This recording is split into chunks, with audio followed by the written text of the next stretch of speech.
We are now moving into our main session of the day, that is sexual harassment at the workplace. And for that, we have a guest presenter that is Tarisai Muchini. She is going to share a presentation with us on sexual harassment. Tarisai Muchini is a development practitioner in Zimbabwe, and she's passionate about promoting sexual and human rights for children as well as for women. And she's going to share her experiences and her knowledge on this subject. I am Tarisai Muchini, and I'm going to talk about sexual harassment at the workplace. So we're going to start with a brief definition of what exactly is sexual harassment, what it is all about. So sexual harassment, you can say, sexual harassment, according to the International Labour Organization, it defines sexual harassment as a sexual-based behavior that is unwelcome and that is offensive to its recipient. So what you mean is sexual harassment is all about a behavior that is unwelcome and a behavior that is unacceptable to the recipients. So what you mean is we have two forms of sexual harassment. There's what we call the quid pro quo or the hostile working environment, in which the conduct creates an environment or a conduct that is intimidating or humiliating for the victim. So I'm going to talk a little bit more about these two forms, and we just have to understand what exactly it is about. So when a person does a certain kind of a behavior that is unacceptable or that you feel uncomfortable with, we say it is sexual harassment. So we're going to get deep into these two types of sexual harassment, which is quid pro quo and hostile working environment. So now what is quid pro quo? Quid pro quo, in short, we're just trying to say that it just means this for that.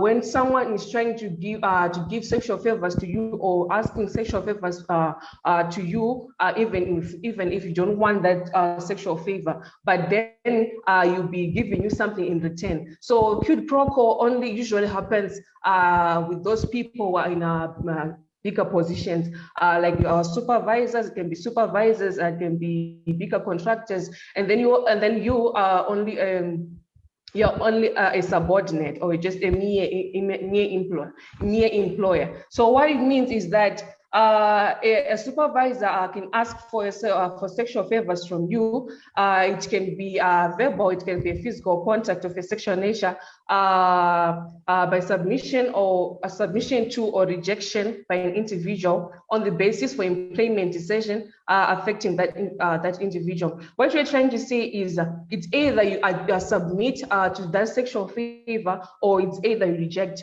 So I can give you an example of what a quid pro quo is all about. I can take, for example, a supervisor can ask for a sexual favor from you, and then maybe in return, maybe for a renewal of a contract, maybe for a promotion, and maybe you'll be left with no option but to just accept it as it is, because maybe you need that promotion, maybe you need that contract. So you're left with no option but you just accept it. So that what quid pro quo is all about. It usually happens between a superior and a subordinate. So I'm gonna move on to what a hostile working environment is all about. Now, a hostile working environment is when a conduct has the effect of interfering with an individual work performance or creating a hostile or offensive working environment. Like any conduct or any behavior that can disrupt your working performance can be called to be a sexual harassment. What we mean by this is we can take, well, when it comes to hostile working environment, it can usually happen even amongst peers of the same position. It doesn't have to be a supervisor or a subordinate only, but it can also involve peers of the same levels. We can talk about contractors or subcontractors. So what usually happens now on hostile working environment, it means that someone can just do an act that you are uncomfortable with that can disrupt your work performance. I can take for an example, someone can touch you in an unusual way that you feel uncomfortable with.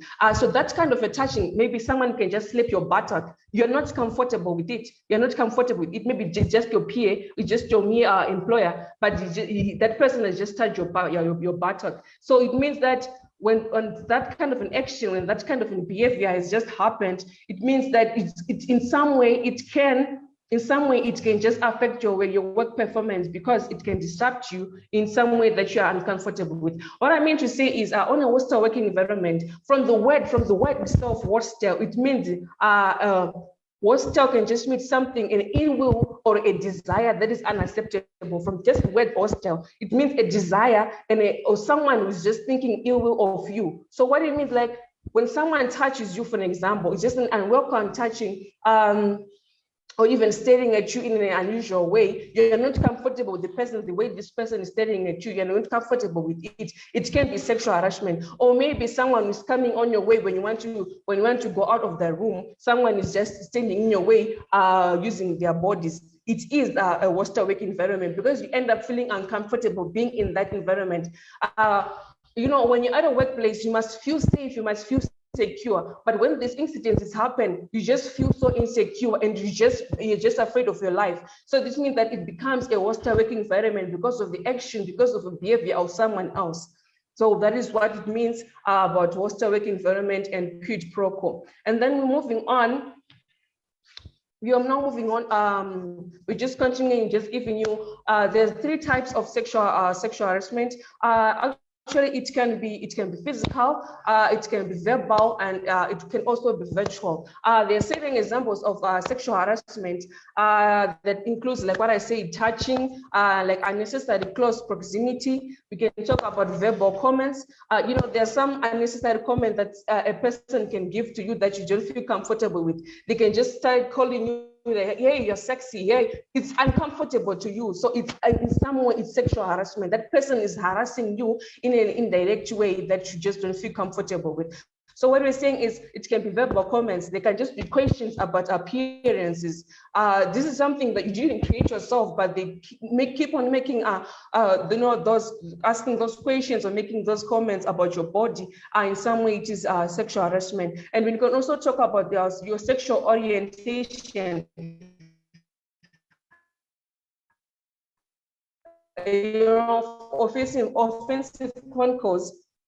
Offensive phone calls, I know, telling you something that is not related to your work.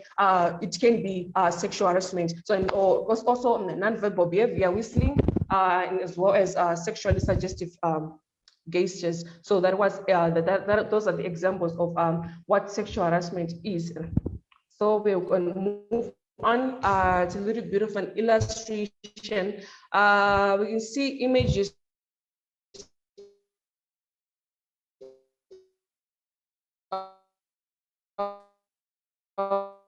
of 3 images here. On the first one, it's more of a person is standing too close and so uncomfortable with the way that this man is standing behind her. So it's in a way that if the person stands behind you or in front of you in a way that you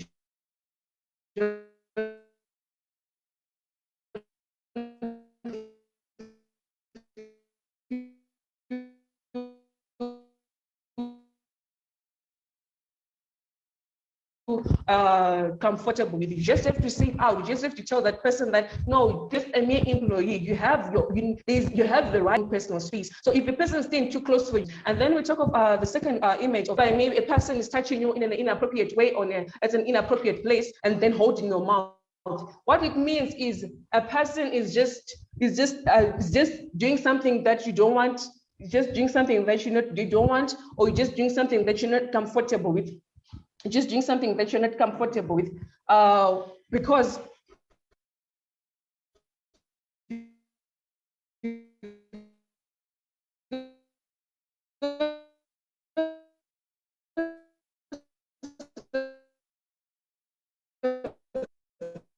that, and then there are the actual circumstances. So when they tell you to keep quiet, to report that person, and then they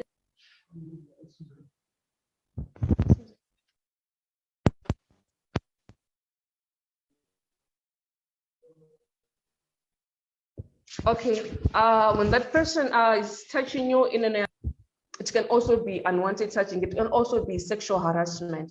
And then we're moving on to another point. Who can be a victim of sexual harassment and why? What is the reason? Who can be a victim of sexual harassment? And the answer is anyone can be a victim of sexual harassment, regardless of gender, regardless of race, regardless of color, regardless of sex, sexual orientation. Anyone can be a victim of sexual harassment. So what it means is that men and women, they're all victims of sexual harassment. But the main important factor that we have to talk about here is that women are more affected by sexual harassment because they sometimes they have been silent victims for quite a long time because of some circumstances. So because of that, they don't have the courage to speak out when they have been sexually harassed, So women, I said more than 50% of women, they just prefer to keep quiet. Maybe just because, you're just a mere employer and then you need that job. You're desperate to have a job, but then you do not have any option and you do not know. Sometimes it's because of lack of knowledge. Sometimes you do not know whom to report to, what are the same procedures that you have to follow to report that person. So sometimes it's also fear of retaliation. When you report someone of sexual harassment, you're just afraid that maybe that person is going to just do the same to you with the help of other people. So you're just in fear of retaliation. You're just afraid to speak out. Silent victims for quite a long time. And we also have to take into consideration the fact that it is difficult to report due to a patriarchal environment. We grew up in a patriarchal environment whereby we believe that the male counterparts are always the head and we're just the tail. And we grew up as women being regarded, being envisaged as the second citizens. So because of that, they cannot speak out because they're always on the bottom of the male counterpart. So something must be done in order to reduce those kind of differences between males and females. So regardless of one's influences or social standing, women are often subconsciously expected to serve men either as domestic or sexual objects, which results in the normalization of sexual harassment at the workplace. So what I mean to say is that, we have just, as a society, we've just created an environment that is conducive only for the male counterpart and only for the female counterpart. We have made women only to be sexual objects or domestic objects, and because of that, even when they go to their workplaces, they just feel that they just feel like they're just the same thing. They're just sexual object. They're just domestic object. They feel that it's now normal to be used. So that normalization of sexual harassment now become a bigger problem. So the other reason why women cannot speak out is just because it can be a psychological component. What I mean to say on that is that sometimes you just feel like maybe you just start to say maybe I'm just overreacting. Maybe it's not even something big, something you just report to. So that fear, it can be a psychological component. Maybe that person might have suffered from a post-traumatic stress disorder, and then people just view her or see her as just a person who's made because she or he suffered from PSTD. So because of that, these are some of the things that needs to be addressed. And the other thing is that people usually have a belief that they can handle things, they can handle such kind of cases. So when these kind of things happens, you just feel like I have to solve things in my own way. I can just let it pass, or I can just solve it maybe just by just talking to that person to just stop whatever action that he or she's doing to me. So things like that needs to be, something needs to be done when it comes to those things. So what the other thing is, women are sexually harassed and then they don't speak out. The reason being that they have the fear of losing their jobs. The current situation in Zimbabwe, there is a high rate of unemployment, there is high rate of poverty. When one person goes to work, when one family member goes to work, it becomes their responsibility to take care of everyone, be it extended family members. So that is one thing that they start thinking about. What if I lose my job? What is going to happen to my family? What is going to happen to my children? What is going to happen to my other extended family members? So at the end of the day, they just prefer to just keep quiet and then just work and then just go home and then just save their salary at the end of the month. They're left with no option. So these are the things that needs to be done. These are the things that need to be speak about, but we do not have the courage to say anything about it. So there is something that we need to do as a higher maximum population. And then we're just moving forward on how can you tell that someone is sexually harassing you, and what determines the conduct? How would you know that someone is actually sexually harassing you? On this issue, sexual harassment at workplace, sometimes it can be subtle. It's not easy to just determine and just what someone else can view to be a sexual harassment. To someone else, it is not sexual harassment. So I think there's need to have a clear definition of what exactly sexual harassment is, and what do you need to do, and how exactly can you tell that someone is sexually harassing you? So what we need to do is there is a need of looking at the situation as a whole, as well as at the totality of the circumstances that is presented. You need to look at the situation in its totality. You do not have to judge only one side, but you need to look at the totality. Okay, so there is need of looking at the situation as a whole, like I said, as well as at the totality of the circumstances presented.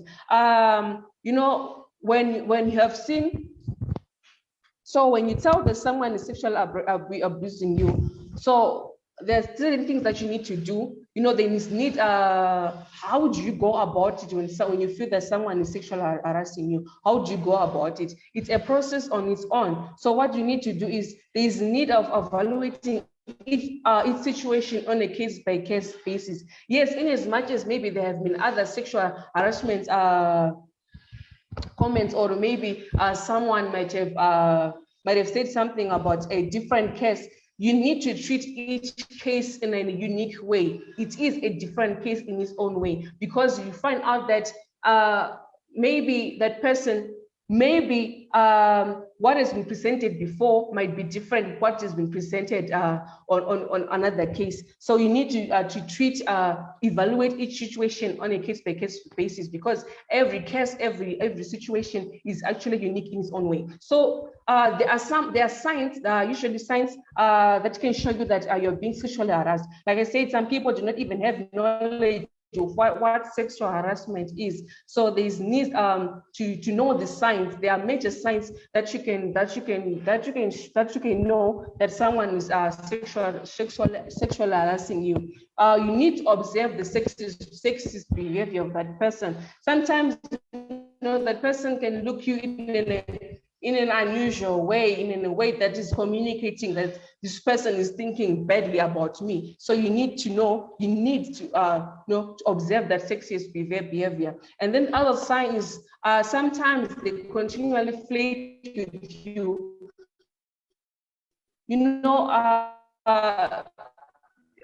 What the problem with people is that they consider flirting to be harmless. But then when that flirting makes you uncomfortable, when it makes you feel awkward, or when it makes you feel offended, then it is on its own. You need to set boundaries on yourself that, no, when this person flirts with me, I need to do something. Sometimes a person can just do it, unintentionally. They just flirt with you in a positive way, or without any bad intention. But when that flirting just becomes awkward to you, then it becomes sexual harassment. Then you need to do something about it. You need to take action. Then, you know, there's continuous bullying. Then there's exercising positions. Like what I said before about the quid pro quo. Usually, you know, those people to bully you are using their positions, like because they are the supervisors, they are the head of the company, they are the head of the organization. There's nothing that you can do about it because they hold your job in their hands. So when they continue to bully you using their position, it is a clear sign of sexual harassment. Just because they have given you a job, just because they are supposed to extend your contract, they do not have any right to continue to sexually harass you just because they are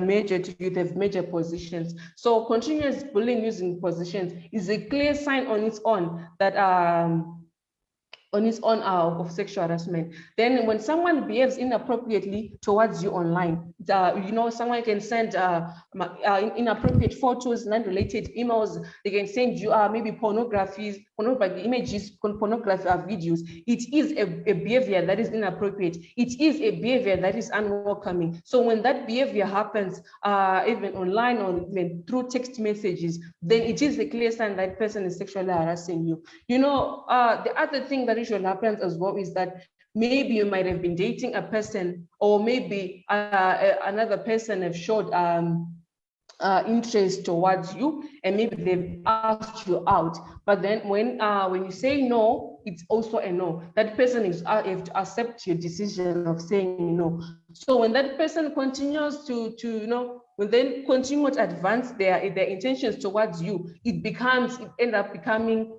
a sexual harassment, because you've told that person that it's a no, but they continue doing the same action. So it is a sexual harassment on its own. So and the other thing is other sign is when the person starts sharing personal information that you do not want to know. Like a person can just start, you know, sharing their information about their fight with their spouse. That does not have anything to do with you. It is not even work related, but that person just continues telling you about their problems at home. You know, they're sort of like emotionally blackmailing you, because at the end of the day, like for example, it might be your boss. Your boss might be telling you that I've had a fight with my spouse.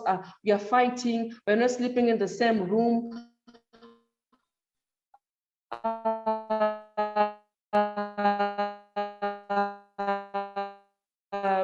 It's actually a complicated issue. It has involved other family members, so it becomes uncomfortable for you. But sometimes it then call that person to stop. Why? Because that person is a superior. Because you're just scared that maybe they might react in a negative way, which can affect maybe your job position at that workplace. So even if you feel uncomfortable, I think it's wise to tell that person that I do not think it's proper for you to tell me about your personal life. I'm just here to work. I'm just here to do my job and then just go home. Why don't you find someone? Why don't you find a counselor that's going to help you with your personal issues? I'm not a counselor or anything of that sort. So you need to speak out. You need to tell them what exactly you're supposed to do. And then we are moving on, and you have to understand as well that there's a thin line between friendly gestures and harassment. You know, most of the people don't even know what friendly gestures are and what harassment is, and they just think it's just one and the same thing, of which it's not. It's totally different. So you have to know what are friendly gestures and what is harassment. Friendly gestures, they can be done and they can end up becoming harassment at the end of the day. So you need to know, you need to create boundaries for yourself so that people know where to stand, so that people can stay in their lane. You need to speak out. And then we are moving forward on what must be done when one is sexually harassed. What must be done when one is sexually harassed? You know, companies, they have different policies and procedures on what you should do when you've been sexually harassed at workplaces. So the main principles are, you know, any employee who believes that she or he has been sexually harassed is encouraged to inform the alleged harasser orally or in writing that such conduct is unwelcome, as well as offensive, and must stop. You know, sometimes, you know, if it is your first time being sexually harassed, or if it's your first time that you think that someone is sexually harassing you, it is your right, to just go and just tell that person directly that, what you did to me this other day, what you did to me earlier, I didn't feel comfortable with it. I just felt awkward with it. So please, you have to stop. You can tell them in a nicer way. Maybe that person didn't do it intentionally. So maybe if you tell them that you did not feel comfortable with it, they might stop. But there are certain circumstances whereby that person might not just leave it there. They might just continue over. So it is also therefore important to know someone that you trust at the work harassment is. So just moving forward to what I was just saying about what you need to do, what must be done when someone is sexually harassing you. Sometimes it is important to escalate the situation and just tell a supervisor. Things get out of hand, and when you try, to solve the situation, to solve the problem on your own, it becomes very, very hard. So it is important, to tell your supervisor. But if that person is your supervisor who has been sexually harassing you, then there's need to tell his or your supervisor and then find a way forward from there. It is very, very important because there are company policies, there are procedures that needs to be taken. So if you tell a superior what has happened, then there is a step forward that can be done. So sometimes it is important as well to document any quid pro quo, any comments and different treatment that you have received.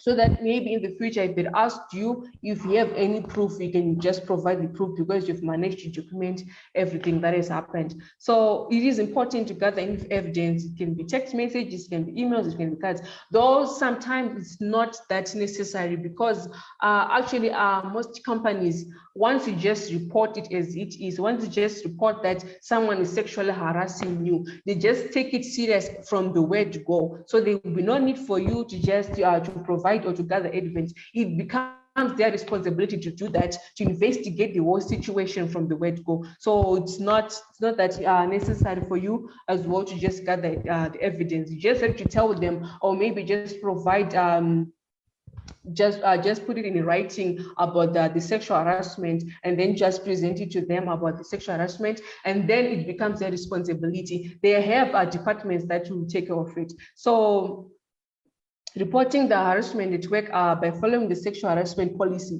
No, you have to report. That is why it is important. That is what I was saying, that it is important sometimes to know the sexual harassment policy of an organization that you're working with. Some people don't even know what it is like, but then people don't even know what sexual harassment is, what you do when that such kind of scenarios happen. So it is important to know the sexual harassment policy so that you know every step that needs to be followed when it comes to reporting the sexual harassment. So, and also it is important. The reason why it is important to report sexual harassment, when you report, others may feel others may feel that it is also important to report as well. Maybe they might have their experiences as well of sexual harassment, but they didn't have the courage to speak out. So if you set an example, they might open up as well, and then just report the sexual harassment. And it is also important to report because when harassment is not reported, the harasser's actions are allowed to continue. So the likelihood for behavior getting worse and high is very high. So you need to report so that that issue can be managed while it's still on its early stages. So it is also important for you to report, and then you need to speak out when such things happen. So now we're moving forward on what does the law say about sexual harassment? Are there any legal frameworks? Are there any laws that are there that talks about sexual harassment? So in terms of the law, discrimination against women is defined in international law, particularly the Convention on the Elimination of All Forms of Discrimination Against Women.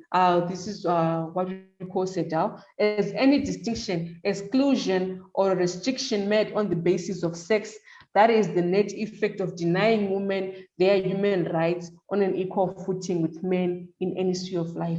Well, the CEDAW principle, usually we can say it doesn't necessarily give the exact definition of sexual harassment, but it just gives just an indirect definition on what needs to be done. You know, it just talks about the human rights of women, that they have the right, you know, to work, they have the right to work in any kind of environment. So they don't, it doesn't necessarily give a proper definition of sexual harassment. In fact, it does not give anything about sexual harassment. It mainly talks about human rights of women, what rights women hold. So it shows that on its own, it just shows that there is a gap already, because sexual harassment at workplace has been, there's a proliferation of sexual harassment at workplaces, but then our legal frameworks, there is something wrong with our legal frameworks. There is no clear definition on the CEDAW principle of sexual harassment. It talks about the rights of women, the right to work, the right to be protected, the right to feel secure, but then there is no direct definition of what sexual harassment at workplace is. So we can also try to put in the Constitution of Zimbabwe, the Amendment Constitution of Zimbabwe of 2018. So the Section 24 of the Zimbabwe Constitution is actually as an aspirational guarantee of the right to work under national law. In light of this provision, the Section 65 grants everyone the freedom to work and specifically mentions the right to fair and safe methods and standards. So by definition, sexual harassment is a breach of the constitutionally protected right to fair labor standards, as well as a violation of the law. Now on the Constitution, it also does not clearly give us the definition of what you want as sexual harassment. It just gives us what needs to be done. It just talks about the freedom of work to everyone, be it a woman, be it a man, that everyone has the freedom to work, everyone has the right to work, to have the right to seek employment. That is what it only talks about, but it does not necessarily get deeper now in explaining the sexual harassment, which means that there is already a gap on its own that needs to be addressed on time. So that said, it's the main emphasis of sexual harassment is still shrouded in obscurity, and something must be done on it. So moving forward, we also talk about the Labor Act of Chapter 2801, whose major objective is to regulate the employer-employee relationship, which guarantees the right to fair and safe working conditions. By inference from Section 8H, which prohibits unfair labor practices, the Act narrows the definition of sexual harassment. Engaging in unwelcome sexually determined behavior towards an employee is prohibited under this rule, sexual harassment. So sexual harassment now falls under the category of unlabor fair practices with the discontinuation of practice, remuneration for such acts, and then as well as criminal penalties for the perpetrator. So now we can just see that the Labor Act is not specifically taking into consideration sexual harassment on its own, but it's just giving us hints on what's supposed to be done when you think, when you take into consideration our definition of sexual harassment, that it is in an unwelcome conduct, in an unwelcome behavior. So that is what they're trying to say, that so in their explanations, that is when we just create our own actions, but they don't give us a real definition of sexual harassment, and then it becomes a problem on its own. It just telling us of certain penalties of what happens if someone sexually harasses you, but that does not directly tells us about any sexual harassment. So unfair labor practices, yes, what exactly are those unfair labor practices? It's not being specific the Labor Act is not being specific about sexual harassment. Maybe there's unfair labor practices. Maybe they might be a different issue. Maybe it might be maybe something about salaries. Maybe it doesn't not even involve anything about sexual harassment. But we're just trying to pick out the pieces from it. But still, it's not clear. So which shows that there is still a gap on the Labor Act, and something that needs to be addressed. Is something that we need to talk about. And then also talk about the Section 4 of the Public Service Regulation, Statutory Instrument 1 of 2000, which provides for discourteous behavior during the course of duty, which includes sexual harassment for personnel in the public sector. Discourteous behavior is defined as disrespectful, ill-mannered, or impolite behavior in the context of the regulations. So, like I said again, the public service as well is not clearly defining. It's not clearly defining what sexual harassment is in its regulation. But however, it is managed to mention the context of forbidden conduct, what exactly it is all about, what it says. But again, there's also a disadvantage on this Public Service Act.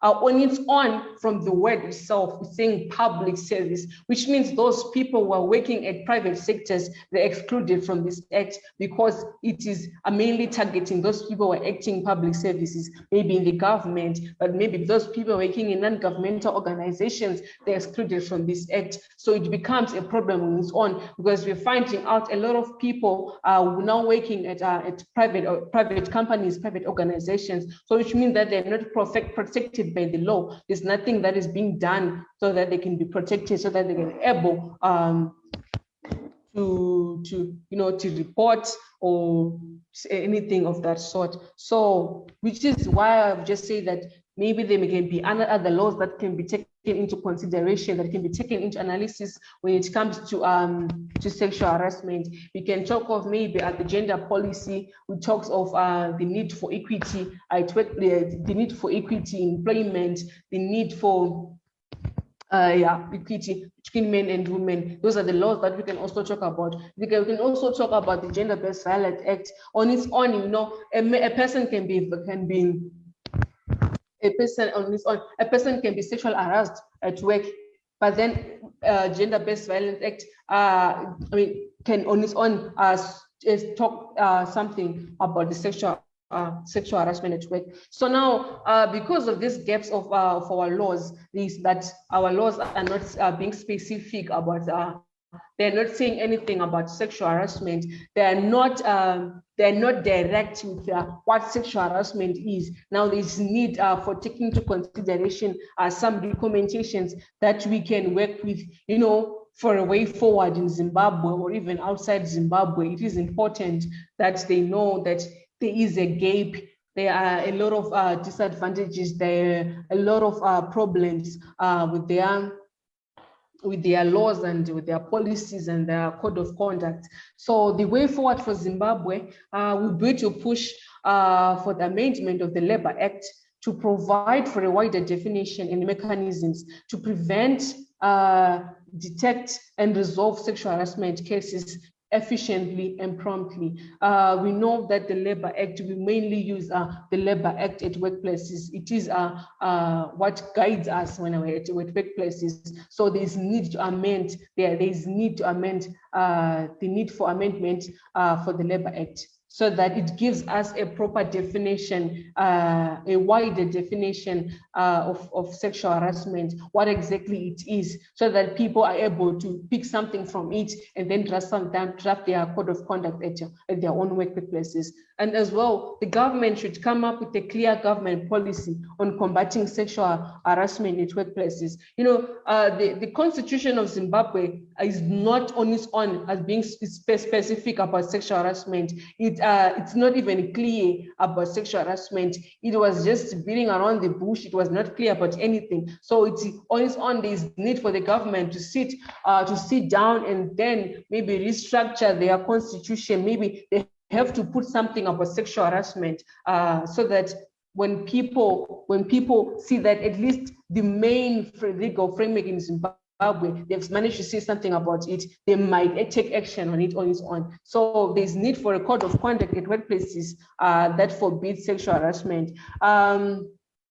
Employers, co-workers, especially men, unions, and advocates must analyze their workplace culture for gaps in gender equity, consistently train on our bystander intervention, and adopt best practices in prevention that assure confidentiality and protections against retaliation. Only then will workplace culture shift away from the silence and alienation that fosters sexual harassment and violence, and move towards accountability, respect, equity, and safer workplaces for all. So it is important to take into consideration these recommendations so that we reduce cases of sexual harassment at workplaces. So there's need, there are also ways that can be used, to educate employers about the type of workplace harassment. So they need, it is important, to have a top level executive to set example. They must lead by example. It becomes impossible for a person to report sexual harassment if the supervisors are the ones who are the leaders of sexual harassment. So the leaders at workplaces, the supervisors, they need to lead by example so that they can fight against sexual harassment. And there's also the need to define unacceptable behaviors in our own official policies, like what I've said before. And then the need to implement workforce harassment training exercises. It is important, sometimes a person doesn't even know that there are sexual harassment policies at a workplace. So it is important to train them, maybe in an annual training or a quarter basis training, so that they become aware of the consequences of a sexual harassment at workplace, and then what must be done. This is something that must be done with everyone, and it is important for everyone to take part and take action on it, so that they know that this is a serious issue that is setting consequences. So training is very important at workplaces, so that people become aware, that people are conscientized on exactly what exactly is all about. So I think this I've come to at the end of my presentation. I don't know if you have contributions, amalgamations, subtractions. I think the floor is now open to you guys. We can discuss.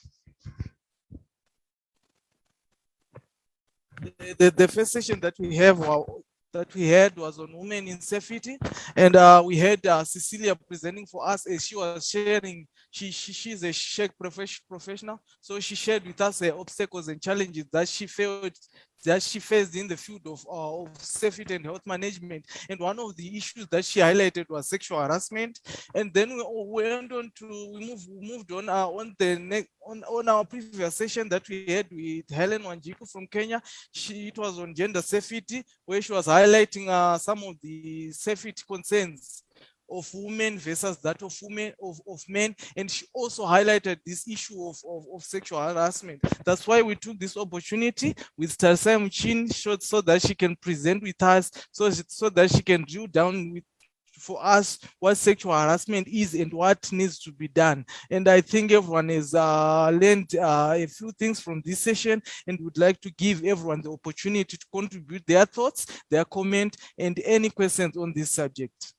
The floor is open for everyone, those who might like to add on this, or who might want to share their experiences, what they faced, how they managed the situation on the subject of sexual harassment. Thank you so much. I've seen there are a lot of gaps in the legal frameworks that guides sexual harassment at the workplace. My question goes to Madam Tine. Thanks for the presentation. It was such rich and full of information. What is being done either by NGOs or pressure groups belonging to social works or lawyers, such that we have adequate laws that protects the women and the men as well at the workplace? Is there anything that is being done, maybe a bill at the parliament or anything? Thank you. Okay, thank you for your question. Yes, a lot of non-governmental organizations, they've come up, they are trying their best, to fight for a policy, a formal policy of sexual harassment at workplaces, not only at workplaces, but sexual harassment as well. And then it will be structured in different departments, at workplaces, at school, or at colleges. So yes, there are non-governmental organizations that are coming up with something. We can talk about SWALA, the Lawyers Association. They are trying their best so that this issue is heard by the governmental authorities. So something is still in the process. Although it's not an easy process, but at least they're trying something. They're giving us hope that something is being done so that we can speak out, so that there's a formal policy of sexual harassment. I don't know if I've answered your question. Sure, ma'am. Thank you so much for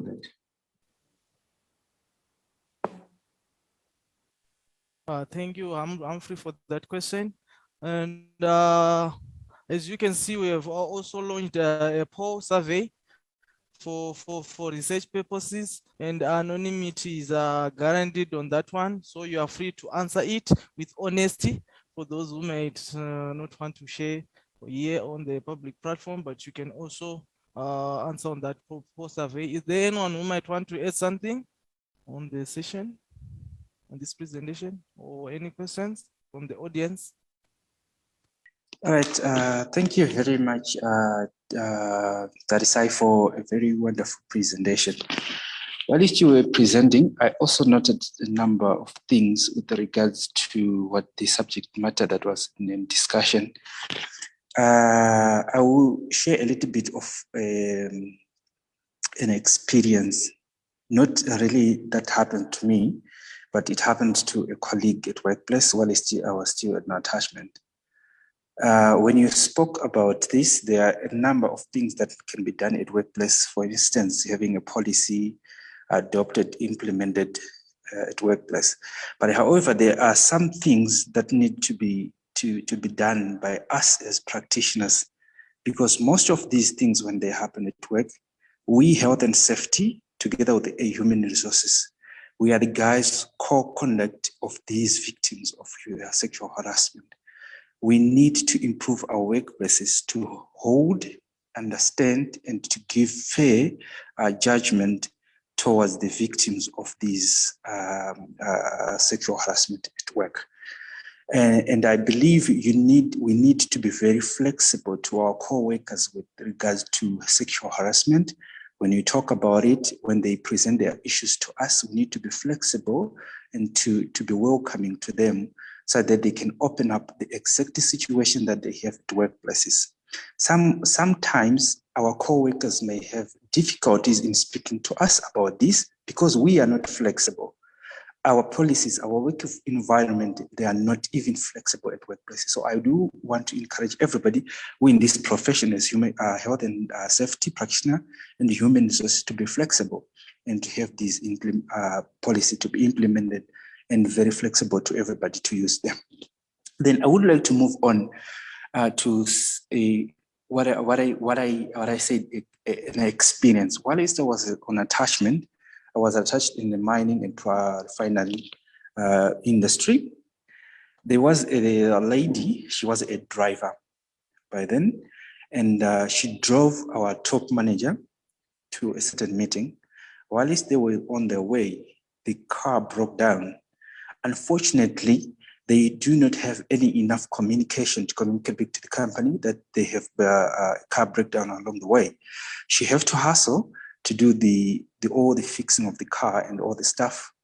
But during the process, the manager didn't communicate very well with her, but he was asking for other favors, like Tari said, sexual favors.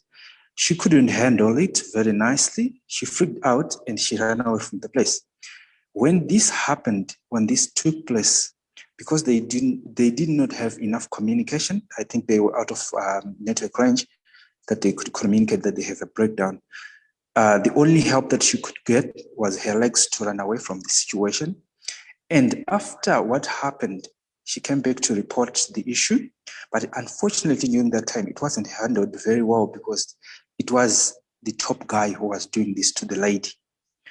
So during my attachment, I thought of this idea, and I feel like it needs to be also implemented along and across all workplaces across the continent of Africa. We rather have, in addition to the numbers that can be called either human resources, health and safety department, we rather have to develop other communications that we need to implement at our workplace. For instance, an individual or a victim could send SMSs, because sometimes these victims, when they're experiencing this sexual harassment, they cannot talk, they cannot call, but they can have in their own comfort to send a message and reply. We can reply and we can help them. Or a USSD supported thing, like for instance, you can dial *111 call. At workplace, we can quickly actually pick up that guy needs help, and it is in relation of sexual harassment. This can be done at workplace, but however, I also thought now that this can be also implemented across the nation. In Zimbabwe here, I remember we have a trophy number that was established by the first lady. I think the number is 575, I think so. Yeah, the number is 575 for gender-based violence. This number is only for calls, but how about to those victims who are experiencing it now who cannot call? The victims that do not have cell phones, those victims that do not have access to network. So I think we need to have a different thinking or a different implementation that we have as a nation or at workplace, that these things should be comfortable and accessible to everybody, that they can report these things while they're still in action and also after they have happened. So this is what I have, and this is what I've just picked up while she was presenting. Thank you very much. Thank you, Tine, for that contribution and the experience that you shared, and those key points that needs to be developed and implemented at national, also at our workplaces. Thank you for that. Is there anyone who might want to contribute or share anything on this subject of sexual harassment at the workplace from our audience? Let me check the chat section before I close up.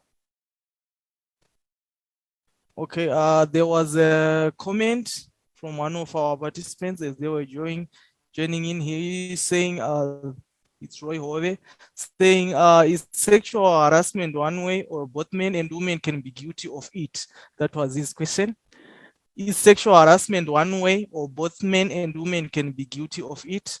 Like Tarisai presented, I think it's it can be experienced by anyone across all gender. Yes, and he was saying that seducing each other is some form of sexual harassment, and it's not just about the physical aspect, but also some gestures or a look is turned out into sexual harassment. Thank you for that. Okay, I can see there is a hand. Innocent Njanji, you can take the opportunity. Thank you so much for the opportunity to also add, and thank you so, Madam Speaker, for a detailed presentation.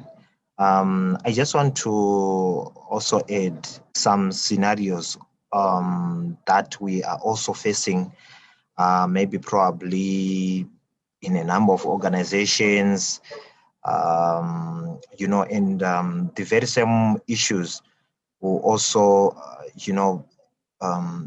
then get linked to the previous comment that you just read.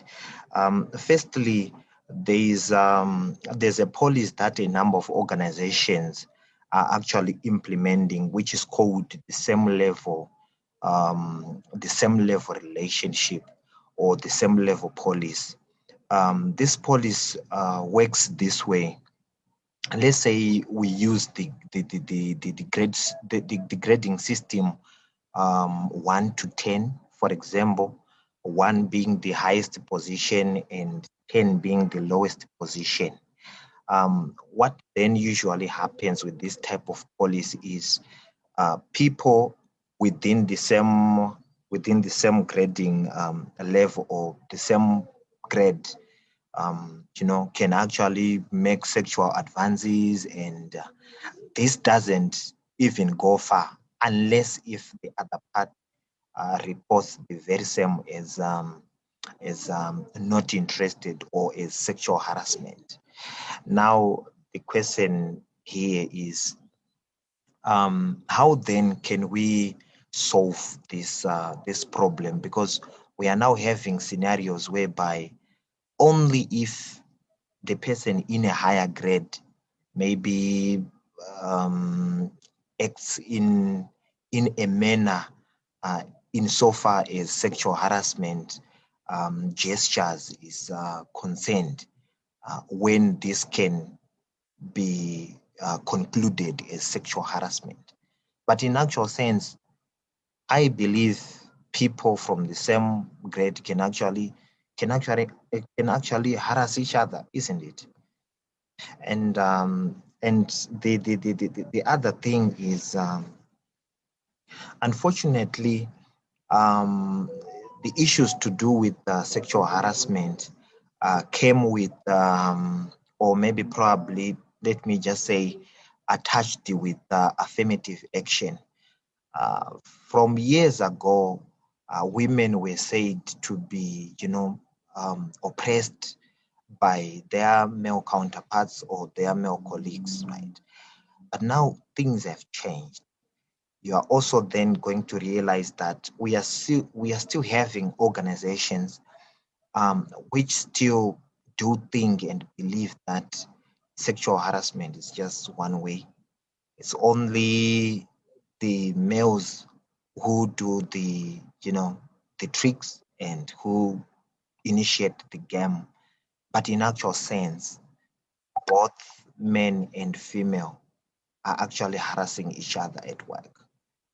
And sometimes I really don't know how to put it in a way that can actually, we have maybe probably as a female, talking from a male perspective, we have a number of female colleagues who come to work dressing somehow inappropriately, but then we are not allowed to comment on them because it's also concluded or taken to as sexual harassment.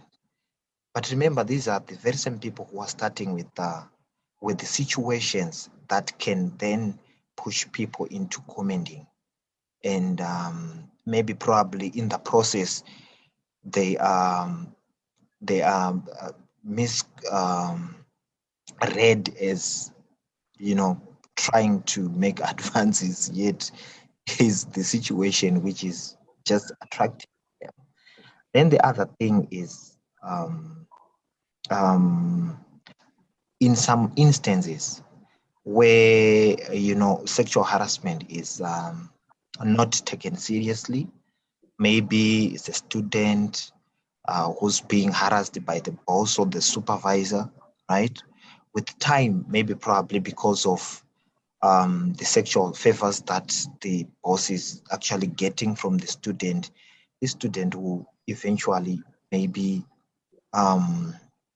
buy in to the action or buy into the harassment to an extent that it becomes part and parcel of them, and eventually it also becomes a relationship.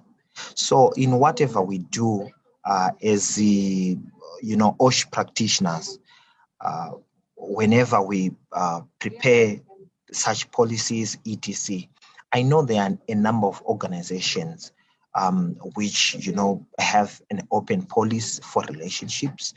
You see people getting in love and all that, but we must realize that these types of policies will pave way for sexual harassment, and eventually, if these sexual harassment tendencies turn into relationships, no one would then be in a position to know that this young lady was sexually harassed, etc., because people just conclude that they are in love. These people are in love. So these are my submissions. Thank you, Mr. Njanji, for that contribution. Thank you for that. There was a comment from the chat section from Simuka, main capital. They are saying serious action need to be taken. I've done reports where in the rural and informal sector, women and girls are not aware whether the harassment faced are right or wrong. Even some cases accept take away food where the boss or superior used to get what they want. This is very sad and disheartening. As I did those reports, my heart breaks for them. Organizations and governments should do something about it. We thank ILO, NGOs, and unions doing their part. That was from Simuka. Thank you for that contribution. Okay, I guess this brings us to the end of our session, and we would like to appreciate our guest presenter, Tarisai, for taking a time with us to share knowledge on sexual harassment and what needs to be done, I guess. And I think everyone who was here has taken a few points, and we are going to implement them in our workplaces, at home, and even in our communities, wherever we are. Thank you for that. So as we come to the close of our session, I would like to make a few announcements. Start off for our next session, we have Siabonga Makaya, and he's going to present on the topic management of contractors. That is on the 27th of August, the next Friday. And we are happy to announce that our August magazine is almost ready, and it will be published on the 25th of August. And for those who may want to take part or feature in our magazines, or to take part and feature in these webinar sessions, you can contact us on guests at ESH13, or for those who might want to advertise with us in our magazines, you can also contact us at marketing at esh.africa. And for those who may not want to miss anything about esh.africa, you are free to follow us, like us, or subscribe on our social media platforms, Facebook, LinkedIn, Twitter. We are available. Thank you, everyone, for taking your time to participate in this session, and I would like to see you next time in the upcoming sessions. And let's take this opportunity, like I highlighted at the beginning, that at the end of the session, we are going to take a group photo. So I recommend everyone to turn on your camera so that we can take a group photo right now. Okay. You can turn on your camera. Just like we do with our physical meeting, physical conferences, we can't miss out these special moments. Always need to reflect back. So let's turn on our cameras, then we capture these moments all together. We are still waiting for others.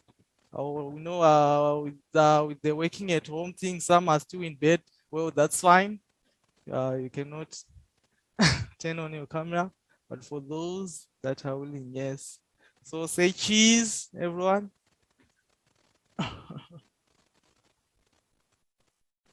Okay, thank you.